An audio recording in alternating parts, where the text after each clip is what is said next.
Welcome back to So Blessed by Jess, and on today's episode of June Freedom Quilt, we are making the Diamond Star, and it looks pretty similar to some of the stars that we've made in the past, such as the Constellation. The Constellation is very similar to this. We're going to make a pinwheel in the center and then make a flying geese all the way around. We're also making this into a 12-inch finished block, which will be 12.5 inches unfinished. So let me go ahead, turn you around, make you have a view so that we can put the piece together and start working on it.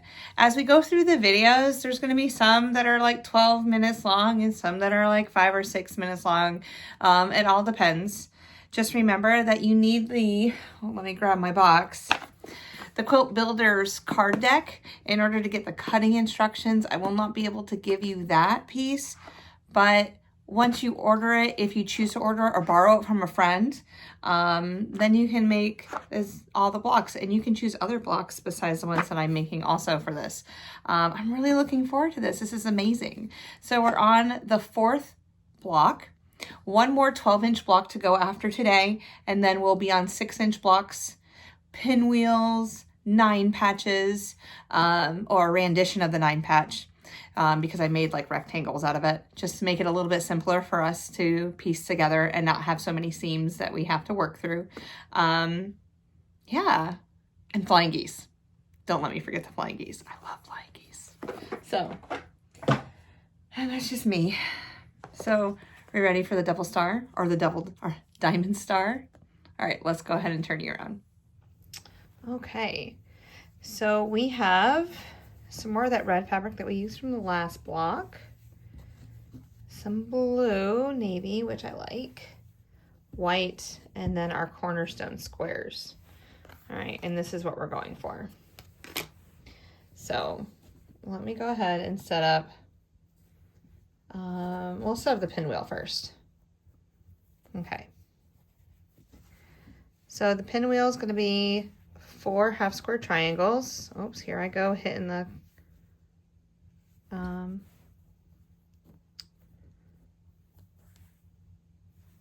camera again, if I can speak.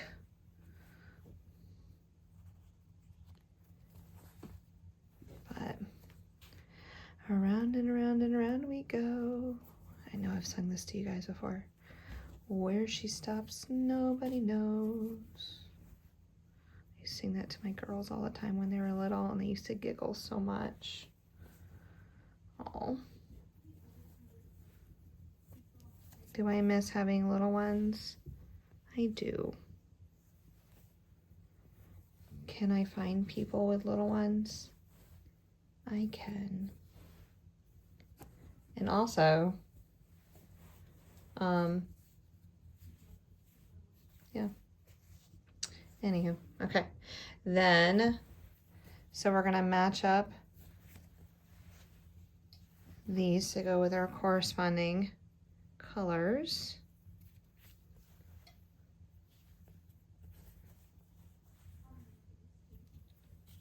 Hypotenuses together. There's a word that I haven't said in a couple weeks since school's been out. We're gonna iron these a little bit too. I'll get the iron in just a second. All right, let's flatten these out a little bit. Just kind of press them.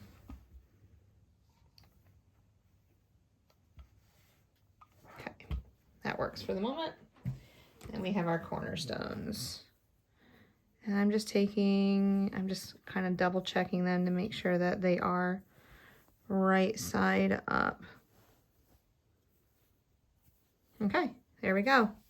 So there is our diamond star. So the first thing we're going to do is we're going to make our half square triangles. Then when we finish our half square triangles, we'll make our flying geese. We'll cut off all of the dog ears, put it together as one large 9 patch, and off to the races we go. So again, like I've been doing in the past, I will take pictures as I go through.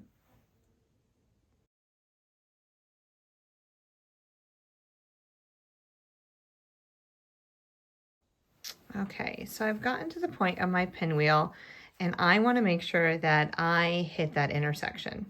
Okay, so yes, I do have pins. I know you don't see me using them very often, but I do. So when I was ironing, I ironed so that the red was going under the blue. And I did that to both sides so that when I flip this one over, these two pieces will nest. Okay, and so they kind of lock right into place. But I want to make sure that they're not only nest, but my points here and here line up. Okay, so I'm going to take this pin, oops, and I am going to hit that intersection. See, yes, she's right there, which is right here. And it's going to come out, and you can see my pin comes right on that point. Then I'm going to take this point and put it right there. Okay, and I'm just going to leave that needle straight up and down like that at the moment. I'm going to take another needle, a pin, lo siento, a pin, and we're going to pin that side. And I'm more of a let's pin from the back and work, yeah, because I don't really want to move. I'm going to take that out, this pin. So I'm going to take that back out, not letting it move. There we go. Okay. So if I have to move this pin, it's just like sliding it out of the way, but it will not hit my needle on my sewing machine will not hit. Okay.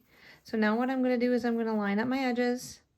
I'm going to make sure it's taut, and I am going to make sure that I sew. Here's where those threads cross right here. I'm going to make sure that I hit that point, like I am just one thread's length to the right about there. All right, let's see how well we do. All right, moment of truth. Let's go ahead and warm up our seam. Whew. Okay, we can do this. It's going to be great. It's going to be great. I'm just going to say that out loud. Ta-da! Oh yeah, that turned out really good. Look at us. Look at us. Let's go ahead and pin that or press that down. I'm not going to go back and forth in my iron. I got to press it. Y'all. Oh, I just moved you again. On point. Look at that. Beautiful. I couldn't do that again in the next 10 years if I tried. Okay, now the center is done. Now we're going to work on our flying geese. So remember, when we're working on our flying geese, okay, it looks like this. We're just going to flip it over, line up the corners, line up the hypotenuse, that long side of the triangle. Okay, for all my math lovers out there, you know what I'm talking about. We're going to sew 1/4 inch. We're going to fold it back and then flip over and add our second piece to it. And then it's going to make a beautiful flying geese. All right, let's go ahead and try it out.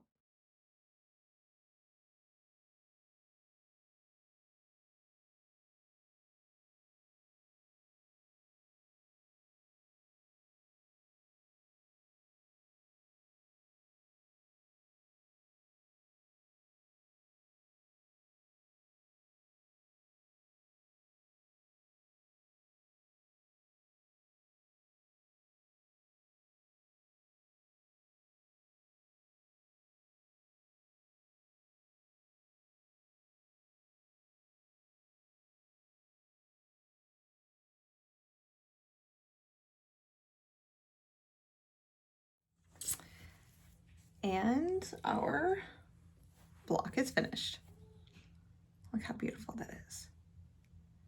Oh, I love it. Absolutely love it. Turned out so good. Oh, I just gonna smile a little bit more with it. That's good. So anywho, yeah. So we have one more 12-inch block to do, and then we are completely done with the 12-inch, and then we have a 6-inch block. Now there is 1 or 2 6-inch blocks. Let me throw this away before it's bothering me. A little on the challenging side because the pieces are so small and there's a few of them. I may or may not have made an error with them and which ones I picked for the 6-inch blocks, but you know what? It is what it is, and we will conquer. We will conquer. All right. Well, thank you so much for hanging out with me. I hope that you had fun watching me make this block. You know, I'm enjoying this so long, and so I will see you on the next video. All right. Bye.